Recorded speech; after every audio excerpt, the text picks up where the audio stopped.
and will be ready to stomp him. Euro said about this entire situation in Kendrick's next move, in response to what Drake said, "Nah, we leaving the Canadian alone. Everybody just working at this moment, so just stay tuned." And now with this, well, based on everything in the Kendrick camp and comments like these, it does seem somewhat vague about what their plans actually are, as the camp is still alluding to the fact that something is coming very soon. What is clear from this is that Team Kendrick is not going to be running out because of a few sneak disses or an IG story and get ready for another chapter of all-out lyrical dueling, which on one hand, at this moment they shouldn't, because Kendrick has absolutely nothing to prove, and also aside from what Kendrick has directly done, Drake has been doing any sort of job that they needed to finish for them by just making himself look worse and worse with every single thing he has done this summer. Thanks. So now, at this point, what Kendrick is doing just by default is letting Drake control the tempo, because based on his current track record, it somehow gives them better odds of winning, as opposed to even if they decided to do anything, because with all of this motion from Drake, which despite cryptically teasing that he isn't done with Kendrick and that a round 2 was coming, as his reputation has plummeted so low, as we all know, from not just watching the quality of his music reach an all-time low, but from also seeing one of the most powerful brands in all of music's chart potential and streaming numbers decrease exponentially as well. If he Big facts, big facts.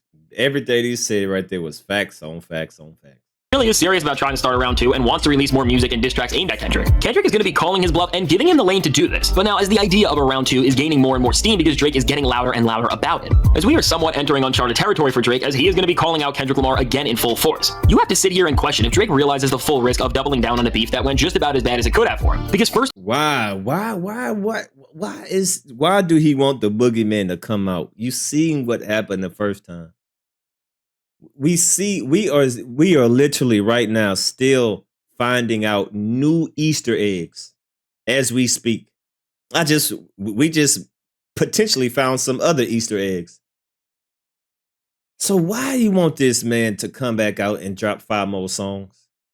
We gonna be dissecting that for the rest of the year. If Kendrick come out and drop more songs, we gonna be dissecting them songs until midway of 2025.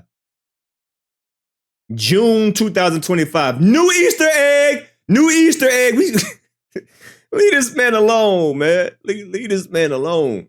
first off, by doing this, Drake is going to split his brand fully away from being the one-of-a-kind hitmaker and gigantic musical force that can pump out massive moments at such a quick rate like few others ever have been able to, and he is going to be shifting it into becoming the guy who can't get over the fact that he lost to another artist, which in of itself is only going to make him seem bitter and insecure about his own self just because of how vocal he is about doing this, which then in turn, and this is why I really don't think that Drake is thinking all this through, will only help Kendrick's agendas against him become stronger, because no matter how Drake responds, he will indirectly build on what Kendrick left off on, which will then only make general audiences remember Drake for all of his weird actions, which made what was thrown out against him stick in the first place even more. And now when Drake, are you sure you want round 2?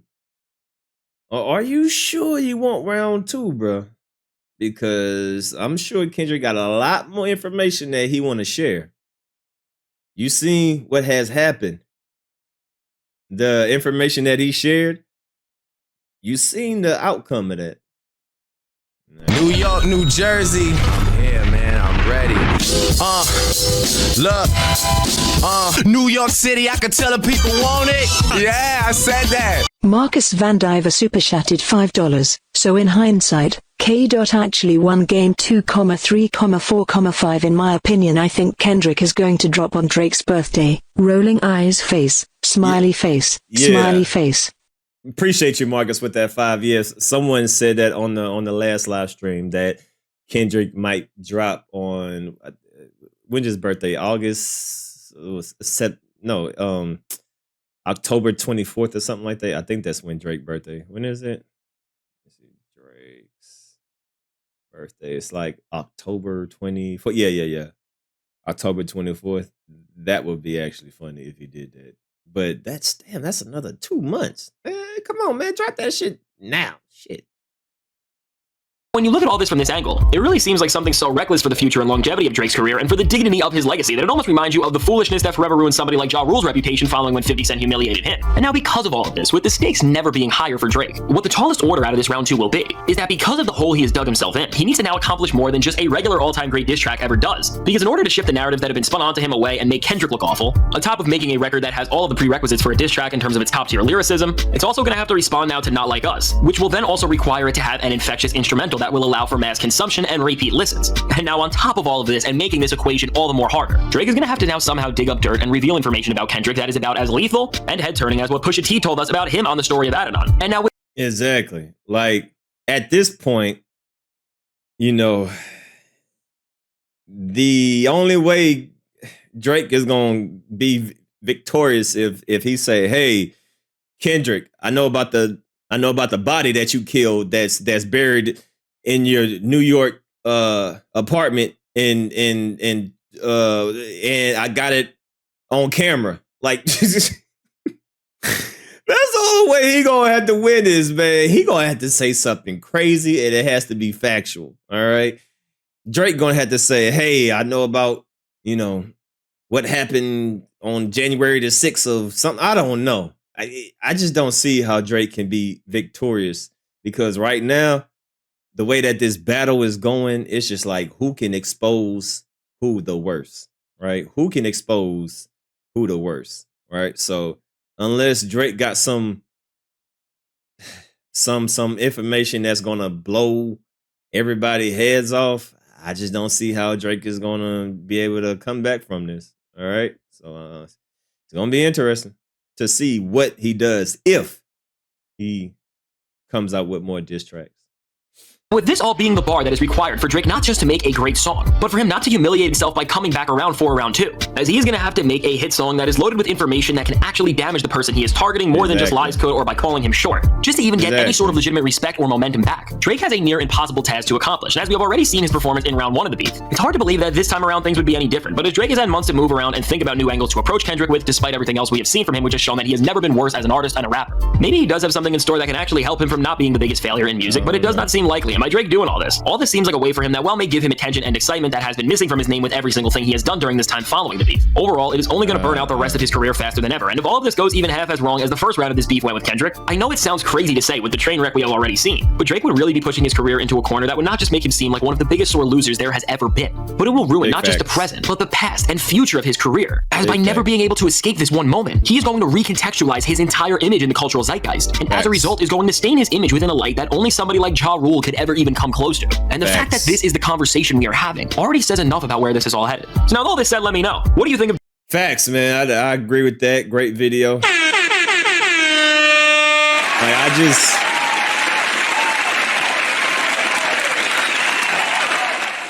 I just don't see what is, like, nobody cares if Dave Free and like all the stuff that Drake said the first time, Dave Free and all that. Like, man, listen, do you know what is the most popular song out there?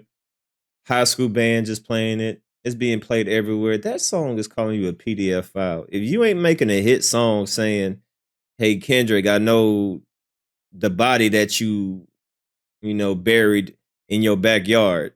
I don't know how you're gonna overcome this. And Kendrick I'm scared. Drake, I'm scared for you on the simple fact that Kendrick hasn't said anything. I'm scared. Okay. Kendrick hasn't said nothing. He hasn't posted. He hasn't tweeted. He has an Instagram story. This nigga hasn't said, nigga, you should be afraid. Why do you want round 2? Why?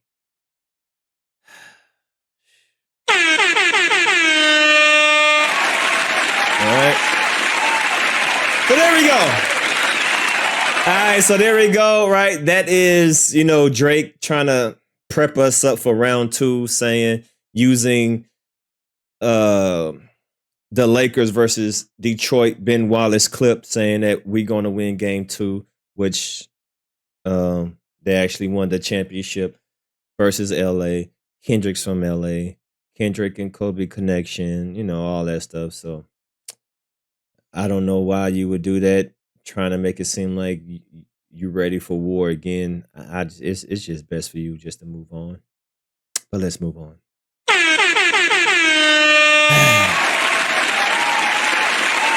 All right.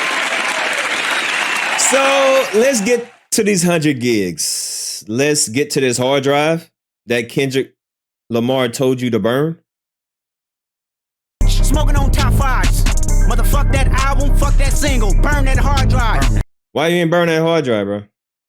Now Drake is dropping another 100 gigs of Kendrick told you to burn that damn hard drive. Smoking on top 5s. Motherfuck that album, fuck that single, burn that hard drive. Burn that shit. And Kendrick Lamar first said, I don't see no fire. I don't see no. I'm telling you, man, listen, I think Kendrick already knew about this hard drive. Y'all heard this man said, Burn that hard drive. Motherfuck that album, fuck that single, burn that hard drive. Burn that shit. Ain't no And then in 616, he said, I don't see no fire. I don't see no fire.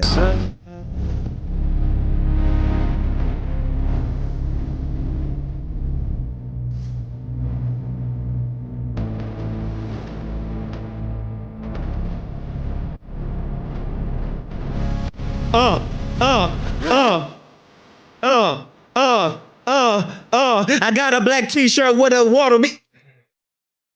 I ain't gonna do it to y'all this time. I was about to, I ain't gonna do it. You know what I'm saying? Last time, you know what I'm saying? I kind of went, I ain't gonna do it like that right now. I'm gonna save it for later. I'm gonna save it for later. All right, but let's get to this goddamn 100 gigs. All right.